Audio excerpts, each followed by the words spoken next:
It was supposed to be just another summer evening, the kind where the air smells faintly of barbecue smoke and fresh-cut grass. Edward Walker sat at the long wooden table on the patio, hands folded, watching his daughter hold court like a queen in her castle. Melissa was 37 now, sharp suit even on a weekend, her voice quick and polished like she'd been rehearsing her whole life for boardrooms and big stages. Her friends, Jason and Fiona, lounged beside her, all sunglasses and sly smiles, sipping cocktails from glasses Edward had bought years ago when he still believed family dinners were sacred. He shifted in his chair, proud in that quiet way fathers are, until the words dropped like stones in his chest.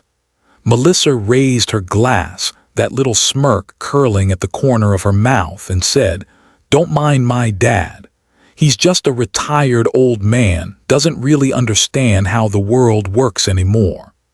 Jason laughed first, then Fiona joined, that shallow, polite kind of laugh people give when cruelty passes as wit. Edward sat frozen, as if the air had been pulled right out of his lungs.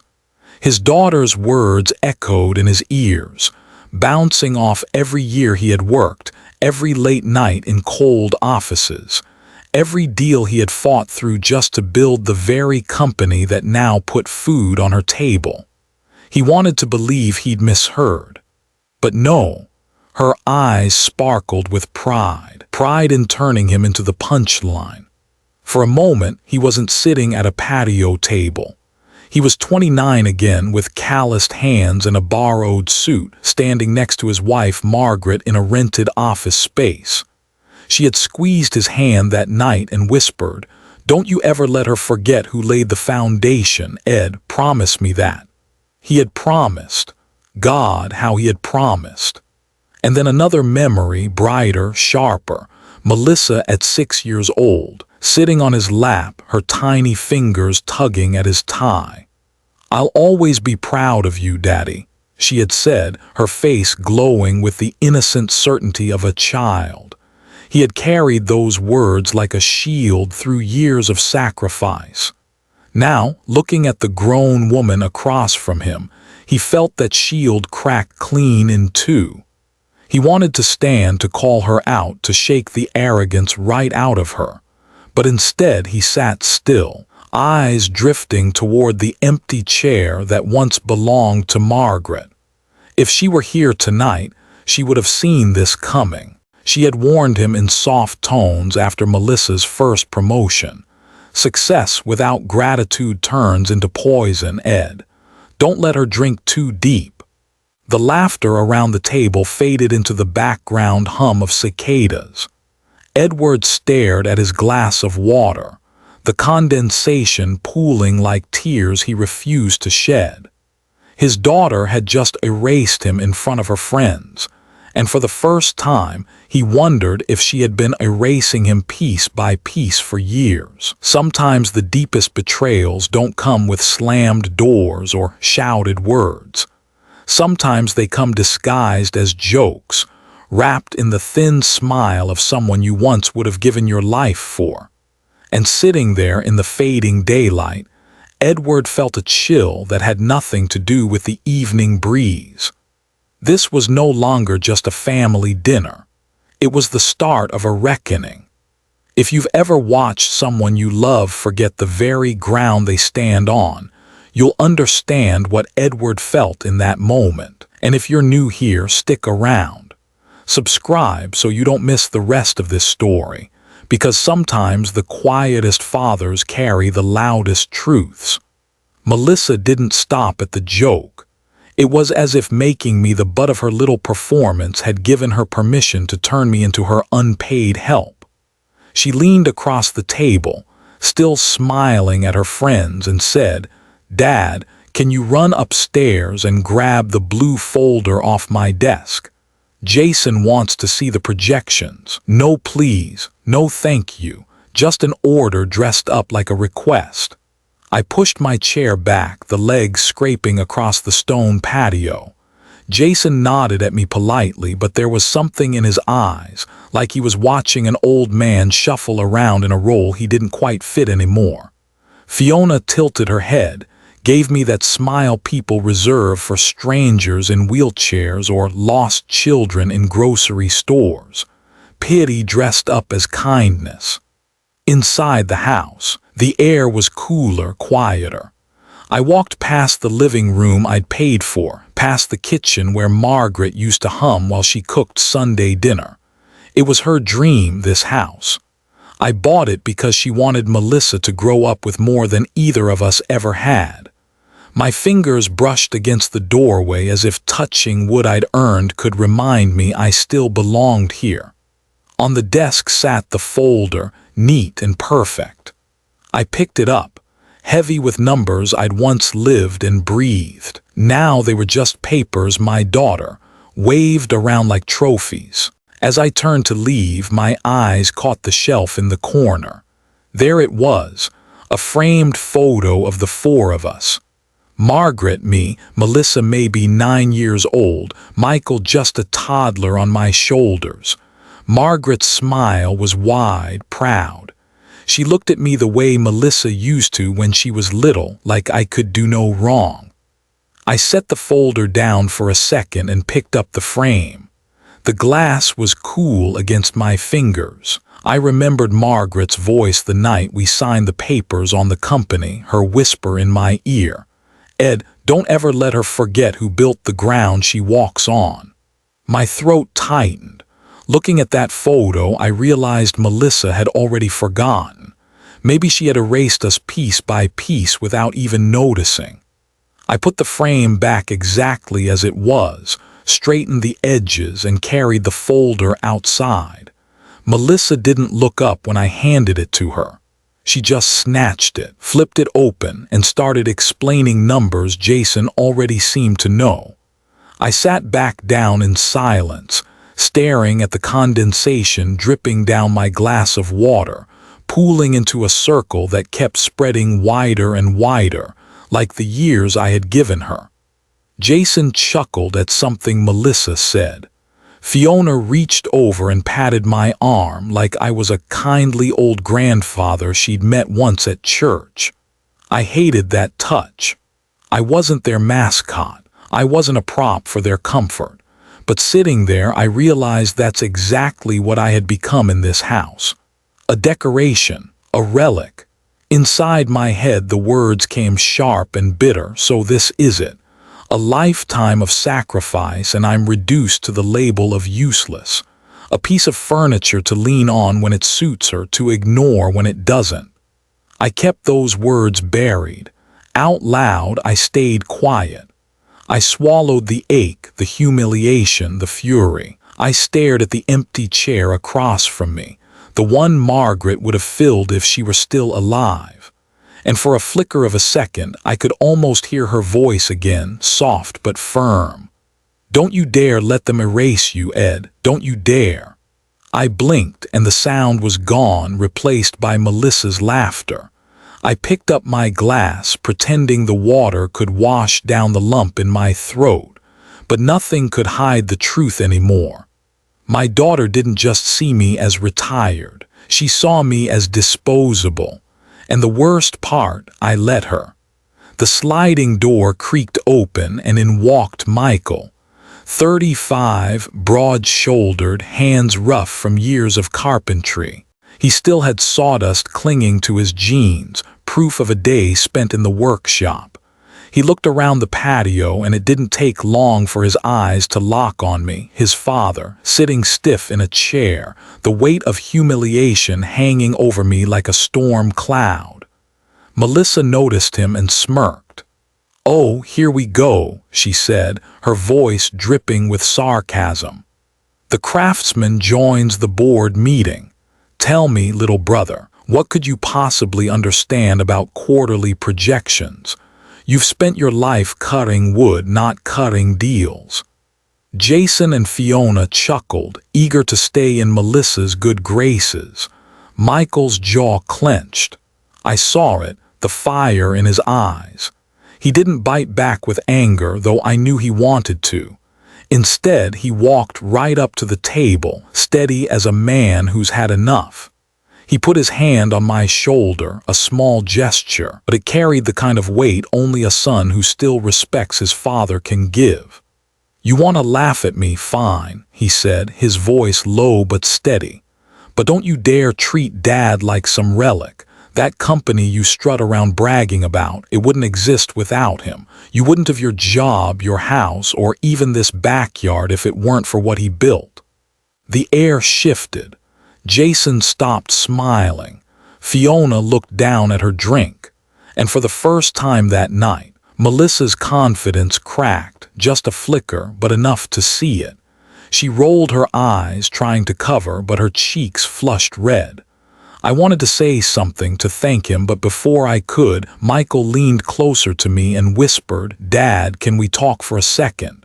He guided me toward the corner of the yard out of earshot. When we stopped, he lowered his voice even further. "I wasn't sure if I should tell you this," he began, glancing back at his sister, "but you need to know. Last week I overheard Melissa on the phone with a lawyer. She was asking how to move your shares into her name, told him you were already considering selling them to her dirt cheap. Dad, she said you'd agreed. She lied." My stomach turned. The patio lights blurred in my vision. I wanted to believe it wasn't true, but the certainty in his voice left no room for doubt. Michael gripped my arm firm like he was bracing me. "I don't know what she's planning, but it isn't good. And I'm not gonna let her get away with it. You've given her everything, and all she sees is what more she can take." I looked at my son then, really looked at him. The calluses on his hands, the steady way he stood, the loyalty burning in his eyes. He wasn't just my boy anymore. He was my shield. In that moment, the humiliation I'd swallowed all night eased just enough to let a flicker of hope through.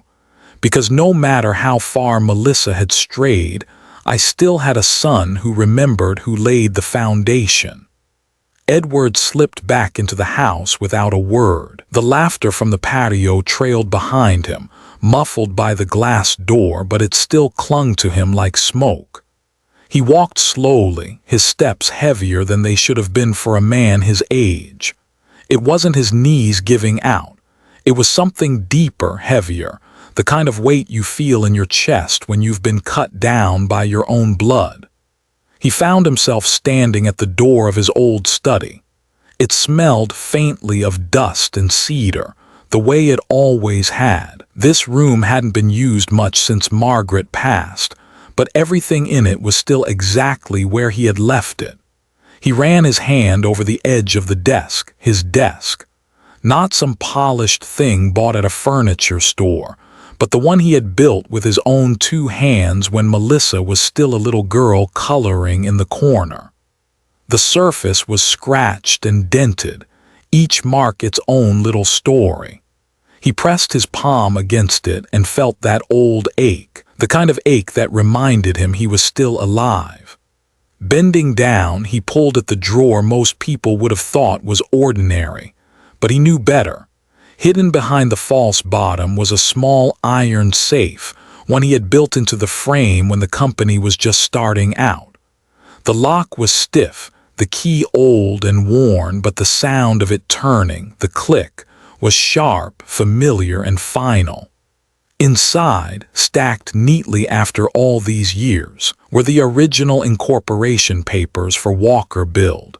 His name signed bold across the founder's line. His sweat, his risk, his sleepless nights all pressed into those yellowing pages. He traced his finger over the ink as if he could touch his younger self, the man who once believed that building a company could build a family too. And then he saw it, folded carefully beneath the documents, an envelope, the handwriting on the front instantly recognizable. Margaret's hand. His breath caught. He sat back in the chair, the envelope trembling in his grasp. For 30 years he hadn't touched it. He couldn't. But tonight, after what Melissa had done, after what Michael had told him, he knew he had to. He slid a finger beneath the flap, and the paper inside crackled like it had been waiting for this moment. He unfolded it slowly, eyes burning before he even began to read. Margaret's words flowed across the page in that looping, steady script of hers. If the day ever comes when our child forgets where she came from, remind her, show her who truly laid the foundation she walks on. Don't let her pride blind her to the love and sacrifice that built her life. If I am not here to say it myself, promise me, Ed, you will. The letter blurred as the tears welled up. He closed his eyes, and just like that she was there again. Not in the ground, not in the past, but right beside him, as vivid as the day they first opened the shop. He could see her standing in the kitchen, wiping flour from her hands, grinning at him like she always did when she believed in him more than he believed in himself. Don't you ever let her forget. She had told him once, the night he stayed up working on blueprints at the kitchen table. She needs to know where her roots are, or else she'll float away. At the time he had laughed, kissed her on the forehead, and promised. Now those words cut through him, sharper than any blade. Edward pressed the letter to his chest, the sob finally breaking loose. "Margaret," he whispered into the empty room, "I tried. Lord knows I tried, but maybe now it's time. Maybe now I have to do what I should have done years ago." He wiped his eyes with the back of his hand and looked again at the papers in front of him. This wasn't just paperwork. It was his life, their life, bound up in ink and signatures. For decades, he had let Melissa believe she was carving her own path, that she was the star of her own story. But Margaret had been right all along. Success without gratitude had turned into poison. And tonight, that poison had spilled all over his table. Edward carefully slid the papers back into the safe, but the letter, no, that stayed in his pocket. He needed Margaret's voice with him, steadying him for what was coming. Standing up, he felt a surge of resolve stiffen his spine. The humiliation of earlier, the pitying looks, the cruel laughter, it all faded into a single clear thought. "Margaret, my love, it's time I protect what we bled for. It's time I keep the promise I made to you." And with that, Edward closed the drawer, squared his shoulders, and walked back toward the patio. Edward stepped back onto the patio with a different weight in his walk. The hum of small talk, the clink of ice in glasses, the easy arrogance floating through the air, it all quieted when they saw the stack of papers in his hand. He didn't sit this time. He stayed standing at the head of the table, the fading sunlight catching the silver in his hair. He set the folder down with a heavy thud, the kind of sound that doesn't just land on a table but on people's chests. Melissa frowned, half annoyed, half confused. "Dad, what are you doing?" she asked, her voice sharpened by the presence of her friends. Jason leaned back, crossing his arms, while Fiona raised a brow as if bracing for something awkward. Edward looked at each of them, his eyes steady, his hands no longer trembling. "You sit here thinking I don't understand this world anymore," he said slowly, his voice carrying the weight of decades. "But what you forget is, I built this world. I laid the first brick and I poured the foundation with my own hands." Melissa opened her mouth to speak, but he flipped the first page of the documents and read out loud, clear enough for every syllable to strike. "Founder, Edward Walker." The name hung in the air like thunder. Jason's smirk faltered. Fiona's smile froze, her hand tightening around her glass. And Melissa, she just sat there, stunned, her face draining of color. The confident executive mask she wore so well cracked, and beneath it was something raw, fear. Edward tapped the page with one finger, slow and deliberate. This company didn't just appear out of thin air. It wasn't handed down from some faceless board or conjured up by your generation's clever ideas. It was built in a garage with sweat, risk, and a wife who believed in me when no one else did. And I've protected it for over 30 years. Melissa tried to laugh it off, her voice trembling. Dad, this isn't the time for whatever this is. Put those away. But he didn't. He turned another page, revealing the clause written decades ago. His voice was steady, sharp, a blade cutting through the evening air. Per the founder's clause, if any heir engages in deception, betrayal, or gross misconduct toward the company or its legacy, all authority and control revert immediately to the founder. To me, the patio fell silent. Even the cicadas outside seemed to stop. Jason shifted uncomfortably in his chair, his earlier bravado leaking out of him.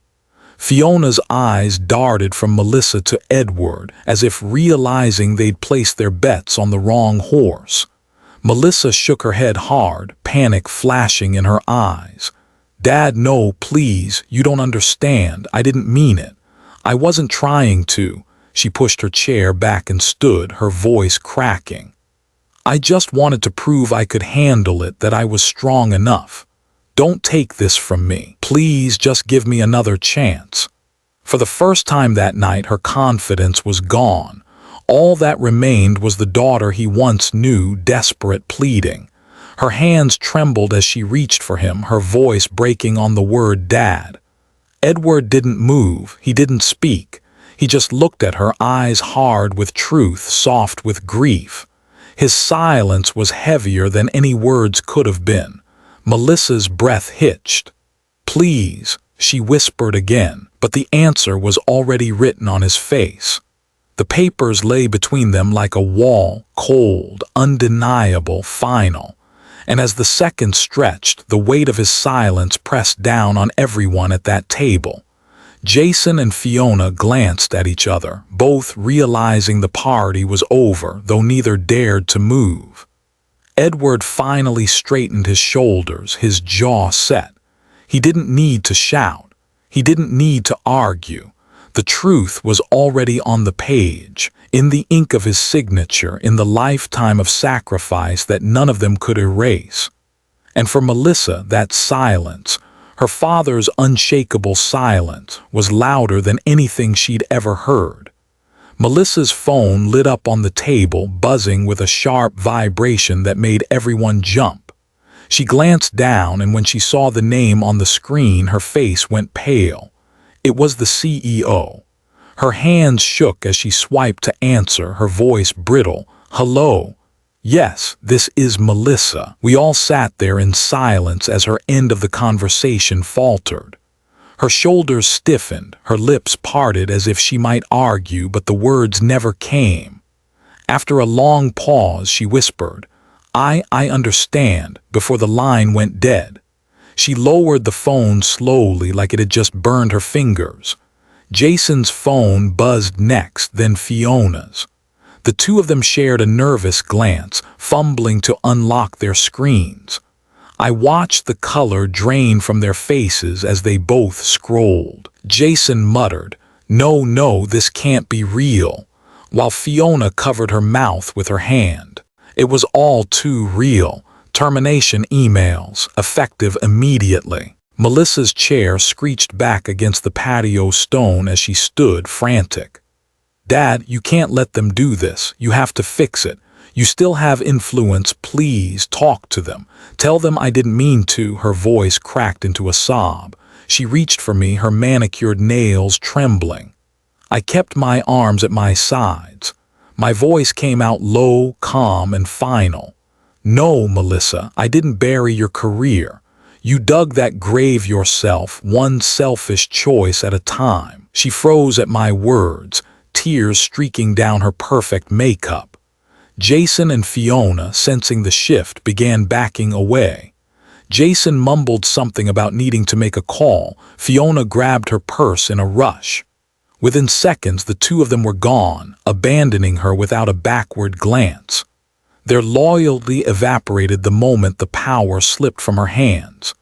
Melissa staggered, her phone buzzing again with notification after notification. Accounts frozen, company cards canceled. She dropped it on the table, the screen still glowing with alerts she couldn't bear to read. Her world was unraveling in real time, thread by thread. That's when the French doors opened and in stepped a man in a dark suit, our family lawyer, followed closely by a uniformed security officer. The lawyer set a folder down beside my papers, his tone crisp. Per the founder's clause, Mr. Walker's authority has been reinstated. Melissa Walker is hereby removed from her position and barred from accessing corporate accounts. Security will ensure compliance. The officer didn't need to say a word. His silent presence was enough, a living reminder that this wasn't just family drama anymore. This was business. This was law. Melissa's knees buckled and she dropped back into her chair. The patio lights flickered on overhead, but the brightness only made her look smaller, diminished. Her shoulders slumped forward, her hands limp in her lap. The proud executive who once strutted around this backyard like a queen was gone. All that was left was a broken daughter stripped of her throne. I watched her sitting there, her friends vanished, her power erased, her accounts frozen. The air felt heavy but also strangely clean, like a storm had finally passed. For the first time that night, I wasn't the one who felt invisible. She was. The sun dipped below the horizon, and the lights hummed faintly as shadows stretched across the yard. Melissa didn't speak again. She just sat in the silence, alone with the ruins of everything she thought she controlled. A queen without a crown, a ruler without a kingdom. And I stood there steady, knowing the day of reckoning had finally come. Melissa sat down hard in the very chair I'd been in an hour earlier. Her hands gripped the armrests like she was holding on to the last scraps of her power, but there was nothing left to hold. Her eyes darted from the papers on the table to me, then to the lawyer, then back again. She looked smaller somehow, like a child who had been caught stealing, not the woman who once strutted into boardrooms as if she owned the world. The patio was quiet now. No Jason, no Fiona, no fake laughter echoing off the walls. Just the faint buzz of the outdoor lights and the sound of her breathing, uneven, shaky, desperate. I didn't rush to speak. Sometimes silence does more damage than anger ever could. I stood there, steady, my hands folded in front of me. She finally whispered, her voice raw, "Why, Dad? Why would you do this to me?" I looked at her for a long time before I answered because I wanted the weight of my words to land. When I finally spoke, my voice was soft but firm. "I didn't do this to you, Melissa. You did this to yourself." Her chin trembled. She shook her head as if denying it might rewrite the truth. But she couldn't hide from it anymore. Everything was gone, the title, the power, the audience she'd once performed for. All that remained was the daughter I remembered, buried somewhere under years of arrogance and entitlement. Michael moved closer then. He didn't say anything at first. He just laid his hand on my shoulder. His grip was firm, grounding, the kind of touch that says, "I'm here. You're not alone in this." I felt a swell of pride in that moment, pride that at least one of my children still understood what mattered. Melissa looked at her brother, her eyes wet. But instead of asking him for help, she just turned away, shame painting her face. Even she knew Michael wouldn't shield her from the truth. I turned my gaze toward the empty chair across from her, the one Margaret used to sit in during summer dinners. For just a second, I could almost see her there again, her hand resting gently on mine, her eyes filled with that quiet wisdom I never stopped needing. I heard her voice as clear as if she were standing beside me. "Edward, teach our children that respect is the first brick in a house. Without it, nothing stands. That memory broke something open inside me. I blinked against the sting in my eyes, but I didn't let the tears fall. Margaret had been right. She'd seen this coming long before I ever did. And now, here we were, living proof of what happens when respect is forgotten. Melissa buried her face in her hands, her shoulders shaking. It wasn't the sobs of a little girl crying for comfort. It was the hollow sound of a woman who'd realized the kingdom she'd built was nothing more than sand. I wanted to reach out to remind her she was still my daughter, but I stayed still. Because sometimes love isn't about rescuing, it's about letting someone face the consequences of what they've done. The night air grew cooler, a breeze rustling the rose bushes along the fence. Michael stood tall beside me, a quiet sentinel. Melissa sat broken in my chair, a shadow of the woman she thought she was. And me, I just stood in the middle of it all, feeling the ache of every brick I'd laid, every sacrifice I'd made, and the bitter truth that some lessons can only be learned through loss. And in that silence, that heavy, aching silence, the real tragedy wasn't the company, or the money, or even the betrayal. It was this: a father watching his daughter crumble under the weight of choices she made, knowing there was nothing left he could do but let the silence teach her what his words never could. Edward stepped through the French doors and out into the night, the cool air washing over his face.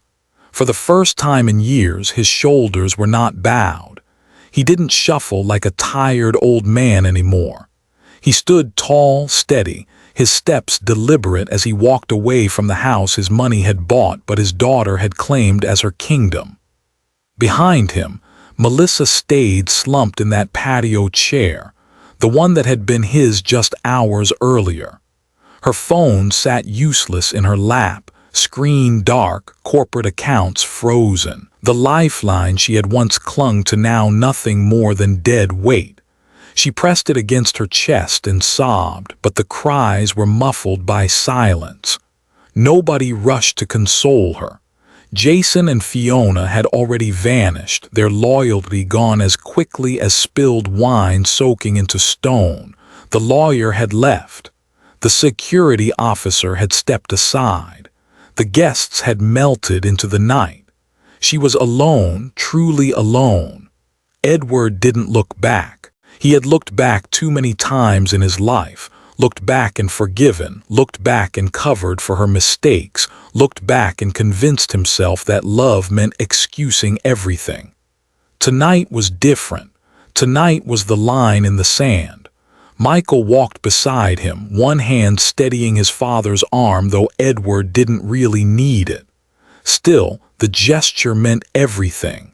It wasn't about balance, it was about bond. A son reminding his father that not all had been lost, that respect and gratitude hadn't disappeared from every corner of his family. They reached the gate and Edward paused. The glow of the patio lights cast long shadows, and for a moment he let himself feel the ache of it all.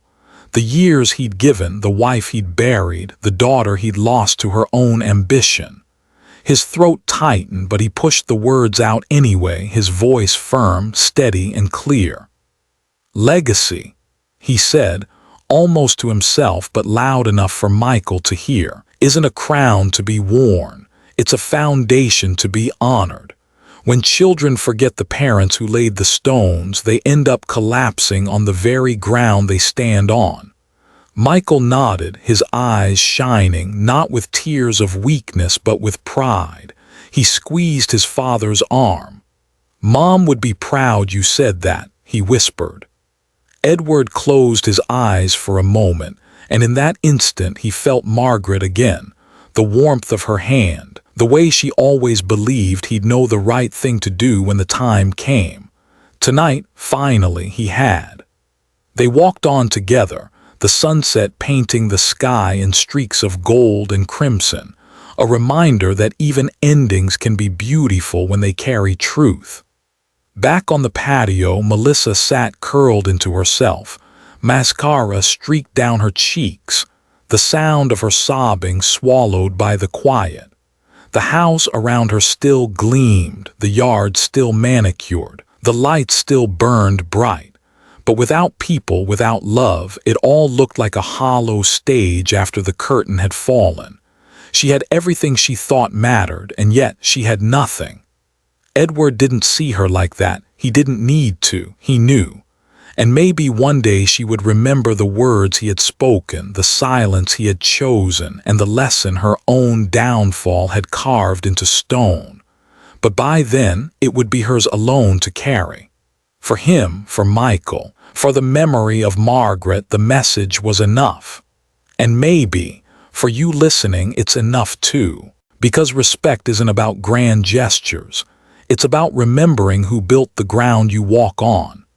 If you've ever seen a father or a mother treated as if they didn't matter, if you've ever felt the sting of being dismissed by the very people you sacrificed for, then you know this truth. Respect isn't optional. It's the foundation of family. And without it, everything crumbles. So share this story. Share it to remind the next generation and the one after that parents aren't burdens to be discarded. They are the roots. And if you cut away the roots, the tree doesn't stand for long.